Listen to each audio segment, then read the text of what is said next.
ഇന്ത്യയിൽ ഇപ്പം ഏറ്റവും കൂടുതൽ വിറ്റഴിക്കപ്പെട്ടുകൊണ്ടിരിക്കുന്ന ഇലക്ട്രിക് വാഹനങ്ങൾ ഏതാണെന്ന് ചോദിച്ചു കഴിഞ്ഞാൽ എല്ലാവർക്കും ഒരേ ഉത്തരേ ഉണ്ടായിരിക്കുള്ളൂ, അത് ടാറ്റ മോട്ടോഴ്സ് ആണ് എന്നുള്ളതാണ്. EV സെഗ്മെൻറ്റിൽ ടാറ്റ മോട്ടോഴ്സ് വലിയ മുന്നേറ്റങ്ങളിലാണ് എന്ന് പറയാം. അത്തരത്തിലൊരു മുന്നേറ്റത്തിൻ്റെ മുന്നിലാണ് ഇപ്പം നമ്മൾ നിൽക്കുന്നത്. ഇലക്ട്രിക്കിന് വേണ്ടി മാത്രം ഒരു സെപ്പറേറ്റ് ഷോറൂമിനെ അവതരിപ്പിച്ചിരിക്കുകയാണ് ടാറ്റ മോട്ടോഴ്സ്. അതാണ് ടാറ്റ.EV എന്ന് പറയുന്ന ഈ ഒരു കൺസെപ്റ്റ്. ഇത് നമ്മൾ കാണാൻ പോകുന്നത് ഇതിനകത്തുള്ള പ്രത്യേകതകളാണ്. EV ആയതുകൊണ്ട് തന്നെ എന്തൊക്കെ പ്രത്യേകതകളാണ് ഇവർ ഒരുക്കി വെച്ചിട്ടുള്ളത് തുടങ്ങിയിട്ടുള്ള കാര്യങ്ങളാണ്. എല്ലാ കൂട്ടുകാർക്കും നമ്മളുടെ പുതിയൊരു വീഡിയോയിലേക്ക് ഹൃദ്യമായ സ്വാഗതം.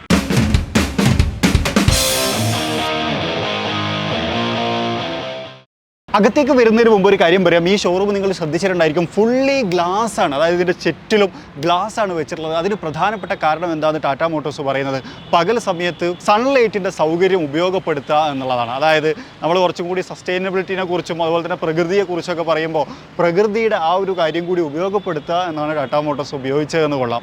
കയറി വരുമ്പോൾ തന്നെ ഇൻട്രസ്റ്റിംഗ് അല്ലേ? വാ. അകത്തേക്ക് വരുന്ന സമയത്ത് നമ്മളെ സ്വാഗതം ചെയ്യുന്ന അത്യാവശ്യം ഇൻട്രസ്റ്റിംഗ് ആയിട്ടുള്ള ഒരു ഇൻറ്റീരിയർ ആണ് എന്ന് പറയേണ്ടി വരും. കാരണം അത്യാവശ്യം ലൈറ്റിംഗ് ഒക്കെ ഓക്കെയാണ്. പിന്നെ ഈ ലൈറ്റിങ്ങിൻ്റെ കാര്യം പറയുന്ന സമയത്ത് ഒരു കാര്യം കൂടി പറയും, ഇത് പൂർണ്ണമായിട്ടും LED ലൈറ്റുകളിലാണ് ക്രമീകരിച്ചിട്ടുള്ളത്. അതുകൊണ്ട് തന്നെ കുറച്ചുകൂടി എനർജി ലാഭിക്കാമെന്നാണ് ടാറ്റ മോട്ടോഴ്സ് പറഞ്ഞുകൊണ്ടിരിക്കുന്നത്. ഇലക്ട്രിക്കിൻ്റെ കാര്യം പറയുന്ന സമയത്ത് ടാറ്റ പറയുന്ന മറ്റൊരു കാര്യം, ഒരു കമ്മ്യൂണിറ്റിയെ ബിൽഡ് ചെയ്തുകൊണ്ടിരിക്കുകയാണ് എന്നുള്ളതാണ്. അപ്പോൾ അതുകൊണ്ട് തന്നെ കമ്മ്യൂണിറ്റിയിൽ ആളുകൾ വന്നു കഴിഞ്ഞാൽ അവർക്ക് ചായ കുടിക്കാൻ, അതായത് കോഫി കുടിക്കാനുള്ള സൗകര്യം ഇവിടെ ഒരുക്കിയിട്ടുണ്ട്. ബ്ലൂ ടൊക്കായ് എന്നാണ് ഈ കഫേയുടെ പേരിട്ടോ. ഇൻട്രസ്റ്റിംഗ്. ഞാൻ നേരത്തെ ഒരു കോഫിയൊക്കെ ഇവിടെ നിന്ന് കുടിച്ചിട്ടുണ്ടായിരുന്നു. മറ്റൊരു കാര്യം വെയിറ്റിംഗ് ഏരിയ ആണ്. ഇതിന് മറ്റൊരു വലിയ ഹൈലൈറ്റ് എന്താണെന്ന് വെച്ച് കഴിഞ്ഞാൽ ഇതെല്ലാം തന്നെയും റീയൂസബിൾ മെറ്റീരിയൽസ് ആണ് എന്നുള്ളതാണ്. അതായത് നമ്മൾ സസ്റ്റൈനബിലിറ്റിനെ കുറിച്ച് വീണ്ടും സംസാരിക്കുകയാണെന്ന് പറയുന്നത്. പിന്നെ ഇങ്ങോട്ട് നോക്കിക്കഴിഞ്ഞാൽ വരുന്ന കസ്റ്റമേഴ്സിന് ഇരിക്കാനുള്ള ഏരിയ, ചായ കുടിക്കാനുള്ള ഏരിയ തുടങ്ങിയിട്ടുള്ള കാര്യങ്ങളൊക്കെ തന്നെ ഇതിനകത്തുണ്ട്. ഓരോ ടേബിളിലും ഇത്തരത്തിലൊരു QR കോഡുകൾ ഉണ്ടായിരിക്കും. ഈ QR കോഡ് ഉപയോഗിച്ച് നമുക്ക് മെനു ഓർഡർ ചെയ്യാവുന്നതാണ്. പക്ഷേ ഇത് ടാറ്റയിലല്ല ഫസ്റ്റ് വരുന്നത് കേട്ടോ കഫ. അതുകൂടി നമുക്ക് പറയണം. മറ്റു ചില ബ്രാൻഡിനകത്തും ഉണ്ട്, നമ്മൾ നേരത്തെ പരിചയപ്പെടുത്തിയിട്ടുണ്ട്. കയറി വരുന്ന സമയത്തിന് നമ്മളെ സ്വാഗതം ചെയ്യുന്നത് ഇതുപോലത്തെ ഒരു മരമായിരിക്കും. അത് അതേപോലെ തന്നെ നമ്മൾ സൈഡിലേക്കൊക്കെ നോക്കിക്കഴിഞ്ഞാൽ ധാരാളം ഗ്രീനറി ഇതിനകത്ത് സെറ്റ് ചെയ്തിട്ടുണ്ട് എന്ന് പറയാം. സ്വാഭാവികമായിട്ടും നമ്മൾ പ്രകൃതിയെക്കുറിച്ചാണ് സംസാരിക്കുന്നത്. അതുകൊണ്ട് തന്നെ ഇതിനകത്തേക്ക് വരുന്ന ആളുകൾക്കും അതുപോലെ ഇതിനകത്തുള്ള ജോലിക്കാർക്കും ഒക്കെയും ഇത് ഉപകാരമാണല്ലേ. കാരണം കാർബൺ ഡൈ ഓക്സൈഡിനെ വലിച്ചെടുത്ത് ഓക്സിജൻ എടുക്കുന്നതൊക്കെ നമ്മൾ കണ്ടുപിടിച്ചിട്ടുണ്ട്. സ്വാഭാവികമായിട്ടും ഇതൊരു ഷോറൂമാണ്. അതുകൊണ്ട് തന്നെ ടാറ്റയുടെ ഇലക്ട്രിക് ലൈനപ്പുകളെല്ലാം തന്നെ ഇവിടെ ലൈനപ്പ് ആക്കി വെച്ചിട്ടുണ്ട്. ഇപ്പോൾ നമ്മൾ ടാറ്റ നെക്സോൺ EV കാണാം. കുറച്ച് അപ്പുറത്തേക്ക് പോയി കഴിഞ്ഞാൽ ടിഗോറും അതുപോലെ തന്നെ ടാറ്റ ടിയാഗോനും ഒക്കെ ഡിസ്പ്ലേ ചെയ്തിട്ടുണ്ട്. ഓരോന്നായിട്ട് കാണാം. പക്ഷേ ഇൻട്രസ്റ്റിംഗ് ആയിട്ടുള്ള ഒരുപാട് സംഭവങ്ങൾ കേട്ടോ. കേവലം ഒരു ഷോറൂം എന്നുള്ളതിനേക്കാൾ ഉപരി ഇവരിത് മാക്സിമം ഇൻട്രസ്റ്റിംഗ് ആക്കാൻ ശ്രമിച്ചിട്ടുണ്ട്. പിന്നെ ഇവിടെ കാണുന്ന ഈ കാര്യങ്ങളുണ്ടല്ലോ, സോഫ അതുപോലെ തന്നെ മറ്റു കാര്യങ്ങളെല്ലാം തന്നെ റീയൂസബിൾ മെറ്റീരിയലാണ്. പ്രത്യേകിച്ച് ഈ ഒരു സാധനമൊക്കെ ഇതിനൊരു പേര് അവർ പറഞ്ഞായിരുന്നു ഈ ബ്രിക്സിന്, പക്ഷേ പേര് ഞാൻ മറന്നുപോയി. സംഭവം ഇൻട്രസ്റ്റിംഗ് ആണ്. പിന്നെ അതുപോലെ തന്നെ LED ബോളുകളുടെ യൂസേജ് വളരെ കുറച്ചിട്ടുണ്ട് എന്നാണ് അവർ പറയുന്നത്. എന്നിരുന്നു കഴിഞ്ഞാൽ 4-5 LED ഉണ്ട്. അതിനൊരു പർപ്പസും ഉണ്ട്, അതും കാണിക്കാം. ഇൻട്രസ്റ്റിംഗ് ആയിട്ടുള്ള മറ്റൊരു സെക്ഷനിലാണ് ഞാനിരിക്കുന്നത്. ഈ സെക്ഷൻ എന്താ വെച്ച് കഴിഞ്ഞാൽ നമ്മളിപ്പം ടാറ്റയുടെ ഏതെങ്കിലും ഒരു ഇലക്ട്രിക് വാഹനം ടെസ്റ്റ് ഡ്രൈവ് എടുക്കണം എന്നാണ് ഡീലർഷിപ്പിൽ വന്നു. അങ്ങനെ നമ്മൾ ടെസ്റ്റ് ഡ്രൈവ് എടുത്തു കഴിഞ്ഞതിന് ശേഷം നമ്മൾ ഫീഡ്ബാക്ക് കൊടുക്കുകയാണെന്നുണ്ടെങ്കിൽ, അതായത് എങ്ങനെ ഉണ്ടായിരുന്നു എന്നുള്ള നമ്മുടെ അഭിപ്രായങ്ങളൊക്കെ ഇവർക്ക് പറഞ്ഞു കൊടുക്കുകയാണെന്നുണ്ടെങ്കിൽ ഇവർ നമുക്കൊരു സമ്മാനം തരും. ആ ഒരു സമ്മാനമാണിത്. അതായത് ഇതൊരു ക്യാരി ബാഗാണ്. ഈ ക്യാരി ബാഗിൻ്റെ പ്രത്യേകത വെച്ച് കഴിഞ്ഞാൽ നമുക്കിതാ ഇതേപോലത്തെ കുറേ ഡിസൈൻസ് ഒക്കെ ഉണ്ട്. ഇതൊക്കെ വെച്ചിട്ട് നമുക്കത് ചെയ്യാം, നമ്മളുടെ ഇഷ്ടത്തിനനുസരിച്ച് കസ്റ്റമൈസ് ചെയ്യാൻ പറ്റും എന്നുള്ളതാണ്. ഫീഡ്ബാക്ക് കൊടുക്കുന്ന എല്ലാവർക്കും ഒരു ടോക്കൺ ഓഫ് അപ്രീസിയേഷൻ പോലെ ടാറ്റ മോട്ടോഴ്സ് കൊടുക്കുന്നുണ്ട്. ഇതും റീയൂസബിൾ മെറ്റീരിയലാണ്. ഞാനിപ്പോൾ ഇരുന്നുകൊണ്ടിരിക്കുന്ന ഈ ടേബിളും റീയൂസ്ഡ് മെറ്റീരിയൽ കൊണ്ട് ഉണ്ടാക്കിയതാണ് എന്നുള്ളതാണ്. പ്രകൃതിക്ക് വലിയ ദോഷങ്ങളൊന്നും ഇതുകൊണ്ട് വരുത്തുന്നില്ല എന്ന് ചുരുക്കം. ഇപ്പോൾ വാഹനം എടുക്കാൻ വരുന്നവർ ഒറ്റയ്ക്ക് വരും, ഫാമിലി ആയിട്ട് വരുന്ന സമയത്ത് അവരുടെ കൂടെ കുട്ടികളുണ്ടായിരിക്കും. ഇപ്പോൾ സ്വാഭാവികമായിട്ട് നമ്മളവിടെ കാറിനെ കുറിച്ചും എത്ര ലാഭം ഉണ്ടാവും, CO2 എമിഷനെ കുറിച്ചൊക്കെ പറയുന്ന സമയത്ത് കുട്ടികൾക്കൊന്നും അതിൽ വലിയ റോളില്ല. അങ്ങനെ ഇരിക്കുന്ന സമയത്ത് കുട്ടികൾക്കൊരു റോള് കൂടി ടാറ്റയുടെ പുതിയ .EV ഷോറൂമുകൾ കൊടുക്കുന്നുണ്ട്. അതാണ് കിഡ്സ് ഏരിയ. ഇവിടെ വന്നിരുന്നിട്ട് നമുക്ക് എന്ത് ചെയ്യാൻ പറ്റും, ഇതേപോലത്തെ കുറേ പസിൽസും കാര്യങ്ങളൊക്കെ കൊടുത്തിട്ടുണ്ട്. പ്രധാനമായിട്ടും ഇലക്ട്രിക് കാറും നാച്ചുറും ഒക്കെ തന്നെയാണ് കൊടുത്തുള്ളത്. അതൊക്കെ നമുക്ക് എന്ത് ചെയ്യാൻ പറ്റും, കളർ ചെയ്യാം. എന്നിട്ട് നമുക്ക് വേണമെങ്കിൽ വീട്ടിൽ കൊണ്ടുപോകാം, കുഴപ്പമില്ല. കുട്ടികൾ നമ്മൾ അവിടെ ചർച്ച ചെയ്ത അത്രയും സമയം കുട്ടികൾ അവരുടേതായ ലോകത്ത് ഇൻട്രസ്റ്റിംഗ് ആയിട്ട് കുറച്ച് ആക്ടിവിറ്റികളിൽ ഏർപ്പെടുമെന്നുള്ളത് രസമായിട്ട് തോന്നി കേട്ടോ, ഒരു വെറൈറ്റി. ഇതിനകത്ത് ചില TV ഉണ്ട് എന്ന് ഞാൻ പറഞ്ഞു. അതിനൊക്കെ ചില പർപ്പസ് ഉണ്ട് എന്ന് പറഞ്ഞു. അതിൽ ഫസ്റ്റ് TV ആണിത്. സംഭവിച്ചാൽ ഇതൊരു കോൺഫിഗറേഷൻ ഏരിയ ആണ് എന്ന് പറയാം. കളർ യുവർ ലൈഫ് എന്നൊക്കെ പറഞ്ഞിട്ടൊരു ഗ്രാഫിക്സും കാര്യങ്ങളൊക്കെ കൊടുത്തിട്ടുണ്ട്. ഈ വുഡൻ മെറ്റീരിയലൊക്കെ റീയൂസബിൾ ആണ് എന്നുള്ളതാണ് മറ്റൊരു കൺസെപ്റ്റ്. അപ്പോൾ ടിവിയിലേക്ക് വന്നു കഴിഞ്ഞാൽ ലെറ്റ്സ് ഗെറ്റ് സ്റ്റാർട്ടഡ് എന്നൊരു ബട്ടൺ ജസ്റ്റ് പ്രസ് ചെയ്ത് കൊടുക്കുകയാണെന്നുണ്ടെങ്കിൽ ഇങ്ങനൊരു ഭാഗം വരും. ഈ ഭാഗത്തിൻ്റെ പ്രത്യേകത എന്ന് വെച്ചാൽ ഇപ്പോൾ നമുക്ക് ഏത് വാഹനമാണ് വേണ്ടതെന്ന് സെലക്ട് ചെയ്യാൻ പറ്റും. ഇവിടെ നെക്സോൺ.EV അത് നമുക്ക് വേണമെങ്കിൽ ടിയാഗോ.EV ആക്കി സെലക്ട് ചെയ്യാം. ഏത് വേരിയൻ്റ് ആണ് വേണ്ടത്, അപ്പോൾ ഞാൻ XE വേരിയൻ്റ് എടുത്തു. അപ്പം എത്ര പൈസയാവും എന്നുള്ളതൊക്കെ ഇവിടെ കൊടുക്കുന്നുണ്ട്. ഇപ്പോൾ 1154 ഞാൻ LUX അതായത് ടെക് LX എന്ന് പറഞ്ഞാൽ അതെടുത്തു. സ്റ്റാർട്ട് യുവർ കോൺഫിഗറേഷൻ നമുക്ക് കോൺഫിഗർ ചെയ്യാം. നമുക്ക് ഇഷ്ടപ്പെട്ട കളറുകൾ ഇതിൽ സെലക്ട് ചെയ്യാൻ പറ്റും. അതുപോലെ തന്നെ എന്തൊക്കെ ചേഞ്ചസ് വേണം എന്നുള്ളതൊക്കെ നമുക്ക് എന്ത് ചെയ്യാൻ പറ്റും, ഇവിടെ സെലക്ട് ചെയ്യാൻ പറ്റും. 360 ഡിഗ്രി വ്യൂ കാണിക്കാം, സൂം ചെയ്ത് നോക്കാം, ഒക്കെ ചെയ്യാൻ പറ്റും. ഇൻറ്റീരിയർ ഇൻറ്റീരിയർ എടുത്ത് കഴിഞ്ഞാണോ നമുക്ക് ഓരോ കാര്യങ്ങളും ഇതിനകത്ത് എന്തൊക്കെയുണ്ട് തുടങ്ങിയിട്ടുള്ള കാര്യങ്ങളൊക്കെ റിയലൈസ് ചെയ്ത് നമുക്ക് കാണാൻ പറ്റുമോ. സൂം ചെയ്തെടുക്കാം. അവിടെ ക്ലിക്ക് ചെയ്ത് കഴിഞ്ഞാൽ ബാക്കിലിരുന്ന് ഫ്രണ്ടിലേക്ക് നോക്കുമ്പോൾ എങ്ങനെയാണെന്നുള്ളത് കാണാം. സൂം ചെയ്യാം, സൂം ഔട്ട് ചെയ്യാം, ഒക്കെ ചെയ്യാം. സേവ് ആൻഡ് എൻഡ് കൊടുത്തു കഴിഞ്ഞാൽ ഇപ്പോൾ നമ്മൾ എന്തൊക്കെ ചേഞ്ചസ് വരുത്തിയിട്ടുണ്ടെങ്കിൽ അതായത് കളർ കാര്യങ്ങളൊക്കെ ആണെന്നുണ്ടെങ്കിൽ അത് അവിടെ ഒരു QR കോഡായിട്ട് കാണിക്കുകയും ചെയ്യും. ഇപ്പോൾ കാണിച്ചില്ല, ഞാൻ നെക്കിയത് മാറിപ്പോയതാണ്. അപ്പോൾ ഇങ്ങനൊരു ഓപ്ഷൻ കൂടി ഇതിനകത്തുണ്ട്. ചില സമയത്ത് വണ്ടികൾ മാത്രമല്ല നമ്മളും റീഫ്രഷും റീചാർജൊക്കെ ആവേണ്ടി വരും. അതിന് നമ്മൾ പ്രധാനമായിട്ട് യൂസ് ചെയ്യുന്ന ഏരിയയാണ് റെസ്റ്റ് റൂം ഏരിയാസ്. ഇതിനകത്തൊരു വ്യത്യസ്തമായിട്ടുള്ള റെസ്റ്റ് റൂം ഉണ്ട്, അതുകൊണ്ടാണ് ഞാനിത് കാണിക്കാൻ കാരണം. പുള്ളി ഒരു EV തീമിൽ സെറ്റ് ചെയ്തിട്ടുണ്ട്. ഈ കളർ പാറ്റേണൊക്കെ നമ്മൾ നേരത്തെ കണ്ടിട്ടുള്ള ഒരു EV സെറ്റപ്പാണ്. നീറ്റ് ആൻഡ് ക്ലീൻ ആൻഡ് ഇതൊക്കെ റീയൂസബിൾ മെറ്റീരിയൽസ് ആണ്. നൈസ്. അകത്തേക്കൊന്നും കാണിക്കുന്നില്ല, ടോയ്ലറ്റ് ഫെസിലിറ്റി ഉണ്ട്, പക്ഷേ അത് കുറച്ച് വ്യത്യസ്തമാണ് എന്നുള്ളത് കാണിക്കാൻ വേണ്ടിയിട്ടാണ്. റീഫ്രഷ് ആൻഡ് റീചാർജ് എന്ന് ഇവിടെ എഴുതിയിട്ടുണ്ട്. കൊള്ളാം.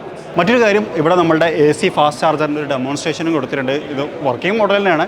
ഇനി രണ്ടാമത്തെ LED വാൾ അല്ലെങ്കിൽ നമ്മൾ TV എന്ന് പറയുന്നത് ഇതാണ്. ഇതിനകത്ത് നമ്മൾ പലപ്പോഴും പറഞ്ഞിട്ടുള്ളൊരു കാര്യമാണ് പ്ലാൻ യുവർ ട്രിപ്പ്. അപ്പോൾ നമ്മളൊരു EV വാഹനം ആവുന്ന സമയത്ത് സ്വാഭാവികമായിട്ട് നമുക്ക് പ്ലാൻ ചെയ്യേണ്ടി വരും. അതിനുള്ളൊരു ഓപ്ഷൻ ഇവിടെ കൊടുത്തിട്ടുണ്ട്. ഫ്രം വേർ ടു എവിടെയെങ്കിലും കൊടുത്തു കഴിഞ്ഞാൽ ഇപ്പോൾ ഇവിടെ നിന്ന് ഞാൻ ഡൽഹി ടു മലപ്പുറം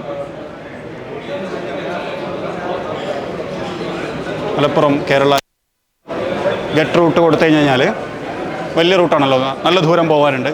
സോ സ്വാഭാവികമായിട്ടും എവിടേക്കാണ് നമുക്ക് ചാർജിങ് സ്റ്റേഷനുകൾ ഉള്ളത് എന്നുള്ളതിൻ്റെ ഒരു പ്ലാൻ നമുക്കിവിടെ കാണിക്കും. പിന്നെ അതുപോലെ ടോട്ടൽ ഡിസ്റ്റൻസ് 2473 കിലോമീറ്ററാണ്, 44 അവേഴ്സ് ഉണ്ട്, 109 ചാർജിങ് സ്റ്റേഷനുകൾ നിയറിലുണ്ട്, 4653 രൂപ ഏകദേശം കോസ്റ്റ് ആവും.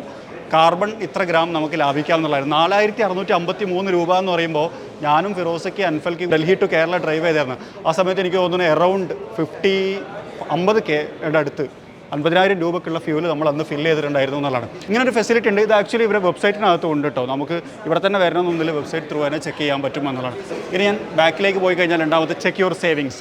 ഇതൊരു വലിയ ചോദ്യമാണ്. ഇപ്പോൾ പലരും പറയാറുണ്ട് ഒരു EV എടുത്തു കഴിഞ്ഞാൽ 10 lakhs ആവൂലേ, അത് വലിയ ലോസ് അല്ലേ എന്നൊക്കെ പറയാറുണ്ട്. അപ്പോൾ ഞാൻ പറയുന്നൊരു കാര്യം എന്ന് വെച്ച് കഴിഞ്ഞാൽ ഇപ്പോൾ നിങ്ങളൊരു 10 ലക്ഷം രൂപയുടെ വണ്ടി എടുക്കാൻ ഉദ്ദേശിക്കുകയാണെന്ന് വിചാരിക്കുക. അങ്ങനെയാണെങ്കിൽ നിങ്ങൾ EV എടുക്കുകയാണെന്നുണ്ടെങ്കിൽ നിങ്ങൾക്ക് ഇത്രയും ലാഭമായിരിക്കും എന്നുള്ളതാണ്. ഇങ്ങനെ പറഞ്ഞപ്പോൾ എനിക്ക് മനസ്സിലായോ എന്നറിയില്ല. മനസ്സിലായിട്ടില്ലെങ്കിൽ നമുക്ക് വ്യക്തമായിട്ട് പിന്നീട് പറയാം. ഇതാണ് സംഭവം. അതായത് ഫ്യൂവൽ കാൽക്കുലേറ്ററാണ്. ഇപ്പോൾ നമ്മുടെ നാട്ടിൽ ഫ്യൂവൽ കോസ്റ്റ് എത്രയാണെന്ന് വെച്ച് കഴിഞ്ഞാൽ 100 രൂപ. ഓക്കെ, ഞാൻ 101 രൂപ വെറുതെ റൗണ്ടാക്കി വെച്ചിട്ടുണ്ട്. നമ്മൾ ആവറേജ് എത്ര കിലോമീറ്റർ ഓടിക്കും? ഇപ്പോൾ ഒരു 20 കിലോമീറ്റർ ഓടിക്കുന്ന ഒരാളാണെന്നുണ്ടെങ്കിൽ 20ലേക്ക് എന്താ എത്താത്തത്? 21 കിലോമീറ്റർ ഓടിക്കുകയാണെങ്കിൽ ഇതിപ്പോൾ CO2 എമിഷൻ എത്ര ഇക്വലൻ്റ് നമ്മൾ ലാഭിക്കും എന്നുള്ളത് കാണിക്കുകയാണ്. പക്ഷേ ഇവിടെ ഉണ്ടോ 5 വർഷം കൊണ്ട്, അതായത് ഒരു ദിവസം 20 കിലോമീറ്റർ ഓടിക്കുന്ന ഒരാളാണെങ്കിൽ 5 വർഷം കൊണ്ട് 2 ലക്ഷം രൂപ ലാഭിക്കും എന്നുള്ളതാണ്. ഫ്യൂവൽ ഇനത്തിൽ മാത്രമേ കേട്ടോ, സർവീസൊക്കെ പിന്നുണ്ട്. ഇനി അതൊരു എന്തായാലും ഒരു 50 കിലോമീറ്റർ കൂടാ, ഒരു കാറൊക്കെ ആകുമ്പോൾ എന്തായാലും ആ ഒരു റേഞ്ചിൽ നമ്മൾ ഓടിക്കാൻ ചാൻസ് ഉണ്ട്. അങ്ങനെയാണെങ്കിൽ 4,81,000 രൂപ നമ്മൾ ലാഭിക്കും. അവിടെയാണ് ഇലക്ട്രിക് ലാഭമാണോ ലാഭമല്ലേ എന്നുള്ള ഒരു ചർച്ച വരേണ്ടത്. 10 ലക്ഷം രൂപയുടെ ഒരു വണ്ടി നമ്മൾ എടുക്കുകയാണെങ്കിൽ 8 വർഷം സർവീസ് വാറണ്ടി ഉണ്ട്. അതുകൊണ്ട് 8 വർഷത്തേക്ക് നമ്മളൊന്നും ചിന്തിക്കേണ്ട. അപ്പോൾ ഈ ഒരു 8 വർഷത്തിനിടയിലുള്ള 5 വർഷം കൊണ്ട് 4,81,000 രൂപ നമ്മൾ ലാഭിക്കും.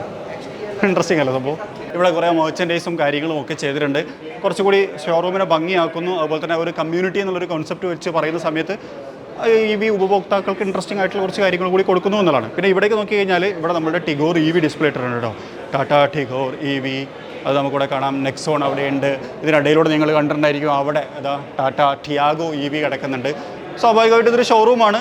ഈ ഇരിക്കുന്ന സ്പേസൊക്കെ ഞാൻ പറഞ്ഞല്ലോ നമുക്ക് റീക്രിയേറ്റ് ചെയ്യാൻ പറ്റുന്നതാണ്. മറ്റൊന്ന് ഇവിടെ ഫീഡ്ബാക്ക് സെഷൻ. അപ്പോൾ ആളുകളുടെ ഒക്കെ അഭിപ്രായങ്ങൾ, ഇപ്പം ഇദ്ദേഹം ടാറ്റയെക്കുറിച്ച് പറഞ്ഞിട്ടുള്ളതാണ് the perfect blend of style, sustainability and savings. അദ്ദേഹത്തിൻ്റെ പേര് ആദിത്യ അഗർവാൾ എന്നാണ്.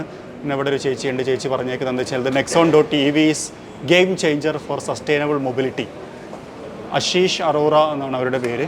സോ അങ്ങനെ ഇപ്പോൾ നാളെ ഞാൻ വന്നിട്ട് ഒരു EV കസ്റ്റമറാണ്, ഞാനൊരു ഫീഡ്ബാക്ക് കൊടുക്കുകയാണെങ്കിൽ അവർ ഇതേപോലെ നമ്മളുടെ ഒരു ഫോട്ടോയൊക്കെ വെച്ച് ഇതിനകത്ത് വെക്കും എന്നുള്ളതാണ്. അതൊരു ഫീഡ്ബാക്ക് സെഷൻ പോലത്തെ ഒരു സംഭവം ചെയ്താൽ ഫീഡ്ബാക്ക് കൊടുത്ത ഗിഫ്റ്റ് ഉണ്ട്, അത് മറക്കണ്ട. കൊള്ളാം അല്ലേ? അപ്പോൾ ഇതാണ് Tata.EV എന്ന് പറയുന്ന അവരുടെ ഏറ്റവും പുതിയ ഷോറൂം കോൺസെപ്റ്റ്. ഇതിൻ്റെ ഫസ്റ്റ് ഷോറൂം ഇപ്പോൾ ഗുർഗാണിൽ ഇനാഗുറേറ്റ് ചെയ്തേക്കാണ്. ഇത് ഫ്യൂച്ചറിൽ എല്ലായിടത്തും എത്തുമെന്ന് തന്നെയാണ് നമ്മൾ പ്രതീക്ഷിക്കുന്നത്. ഇതിനകത്ത് ഉപയോഗിച്ചുകൊണ്ടിരിക്കുന്ന എനർജി ഫ്യൂച്ചറിൽ സോളാർ എനർജി പോലെ റീയൂസബിൾ എനർജിയിലേക്കൊക്കെ കൺവേർട്ട് ചെയ്യുമെന്നൊക്കെ ടാറ്റ അവകാശപ്പെടുന്നുണ്ട്. അപ്പോൾ എന്തായാലും ഇലക്ട്രിക്കിൻ്റെ മേഖലയിൽ ഇത് ഫസ്റ്റ് ടൈമാണ്. അപ്പം അങ്ങനെ ഒരു ഫസ്റ്റ് ടൈം ആയതുകൊണ്ട് തന്നെ ഒരുപാട് ഇന്നോവേറ്റീവ് ആയിട്ടുള്ള കാര്യങ്ങളൊക്കെ ചേർത്തിണക്കിയിട്ടാണ് ടാറ്റ ഇതിനെ അവതരിപ്പിച്ചിട്ടുള്ളത്. കുറച്ചുകൂടി പ്രീമിയം ആണ്, ഇൻറ്റീരിയറൊക്കെ ഭയങ്കര പ്രീമിയം ആയിട്ട് സെറ്റ് ചെയ്തിട്ടുണ്ട്. ഒരു ഇലക്ട്രിക് വാഹനം എടുക്കാൻ ഉദ്ദേശിക്കുന്ന ഒരു ഉപഭോക്താവിനെ സംബന്ധിച്ചിടത്തോളം അവർക്ക് വേണ്ട ഒരുവിധം എല്ലാ ഫെസിലിറ്റീസിനെയും ടച്ച് ചെയ്യാൻ ഈ ഷോറൂമുകൾ ശ്രദ്ധിച്ചിട്ടുണ്ട് എന്നുള്ളതാണ്.